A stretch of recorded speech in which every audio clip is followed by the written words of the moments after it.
Ici, personne n'entre. Pas de visite guidée, pas de lumières aménagées, pas de public. Le réseau sud des grottes de Han reste fermé depuis toujours. Aujourd'hui, une exception. Le guide m'ouvre la porte et je découvre ce que la roche cache depuis des millénaires.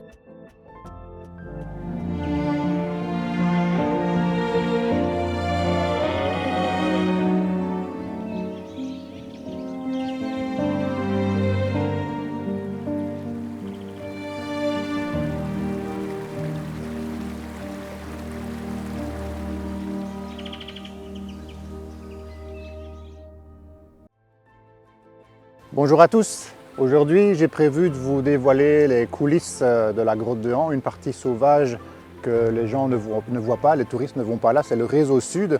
Et je vais aussi vous parler de deux personnages importants qui ont été à l'origine de la découverte de ce réseau sud, ainsi qu'à l'origine de la découverte du chantier archéologique qui se trouve ici derrière moi dans le lit de la rivière. Voilà, j'ai voulu m'arrêter ici pour vous parler de Paul Cornet. Il a été à l'origine de deux découvertes majeures vraiment ici aux grottes de Han. Ici notamment, il a observé là au-dessus, dans un petit recoin là, au bord de ce qui était un ancien plancher stalagmitique, des tessons de poterie. Il a imaginé qu'à une certaine époque, toute la galerie ici, ou une partie en tout cas, était recouverte par un plancher stalagmitique sur lequel sont venus des gens. Il y a longtemps, ils y ont laissé des objets.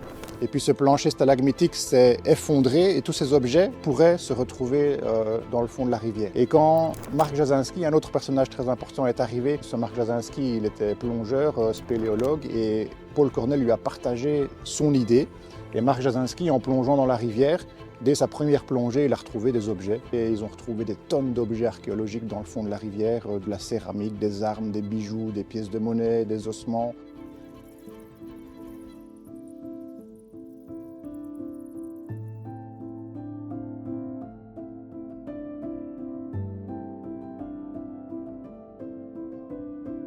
La salle des draperies ici pour le moment elle est magnifique parce que l'eau est très basse, très calme.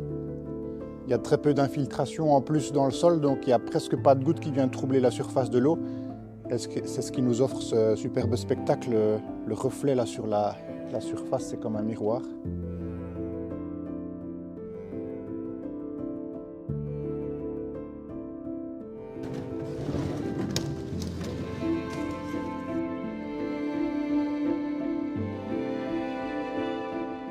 Donc, le tunnel artificiel qui a été creusé en 1961 pour aller au réseau sud, il s'ouvre là, derrière.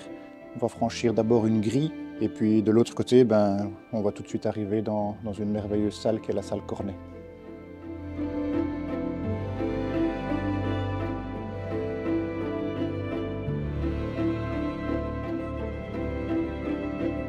Le fameux siphon, il est là-bas derrière. On aperçoit encore une nappe d'eau là dans le fond. Mais on voit qu'il n'est plus connecté au petit ruisseau ici du réseau sud. Le lit, il est à sec ici. Et là, un petit peu plus loin, je me suis rendu compte l'autre jour que le ruisseau, en fait, il partait dans une autre direction. Il n'allait plus vers la salle des draperies, il part dans une autre direction. Et donc ça, son parcours, on ne le connaît pas. On voit qu'on est dans une partie de la grotte qui est totalement submergée à certains moments parce qu'il y a des feuilles et toutes sortes de déchets plastiques aussi malheureusement qui sont accrochés aux stalactites là au-dessus.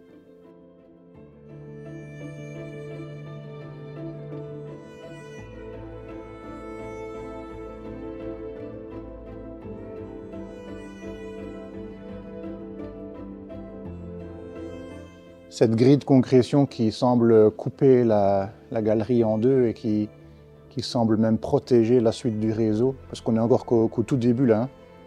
Il y a encore des centaines de mètres de grotte derrière et elle est vraiment emblématique cette grille de concrétion ici au début du réseau sud dans la salle Cornet.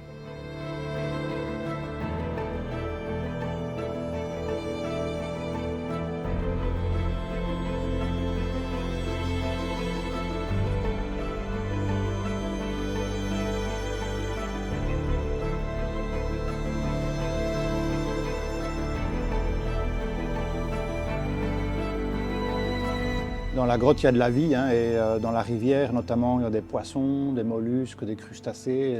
Il y a des petites crevettes dans les flaques qu'on appelle les Niphargus. Et il y a aussi régulièrement des écrevisses, je viens d'en trouver une là justement. On la voit là.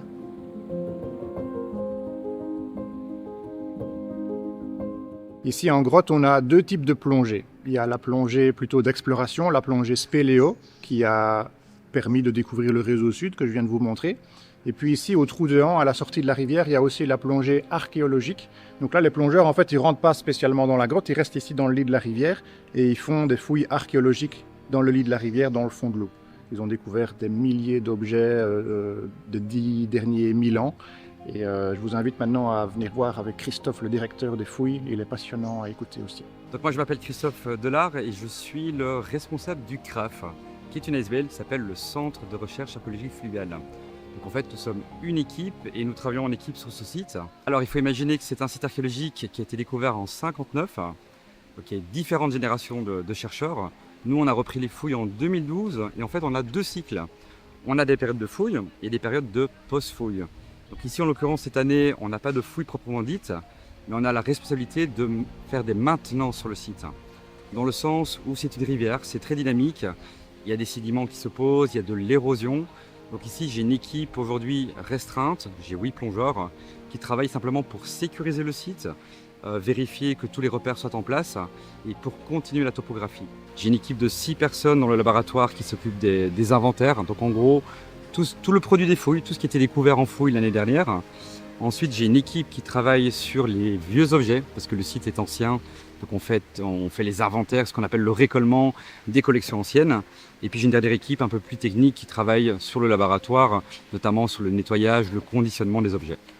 Ici, un objet par exemple tout à fait extraordinaire qui a été découvert, c'était en 78, si je ne me trompe pas. C'est notamment un seau romain en bronze de cette taille, intact, juste comme ça, découvert par un plongeur. Donc c'est un objet tout à fait extraordinaire et si vous voulez, je vous le montre tout de suite.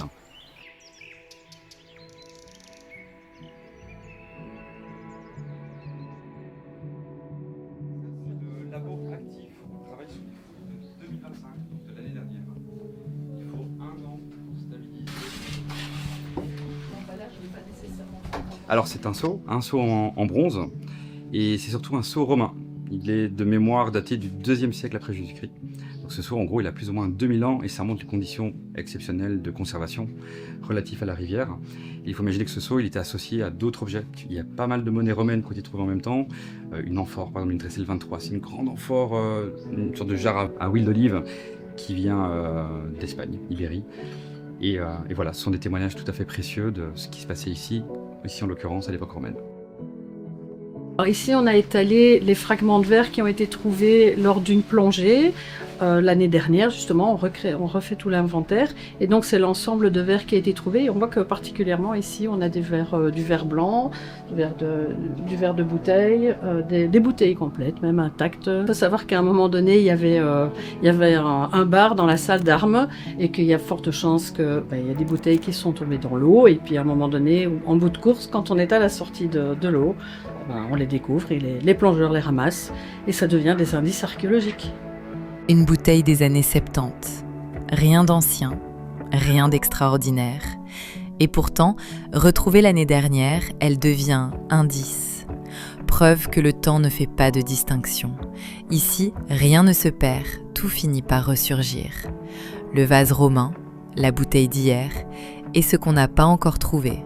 Abonnez-vous et activez la cloche pour continuer à explorer ce que le domaine des grottes de Han cache encore.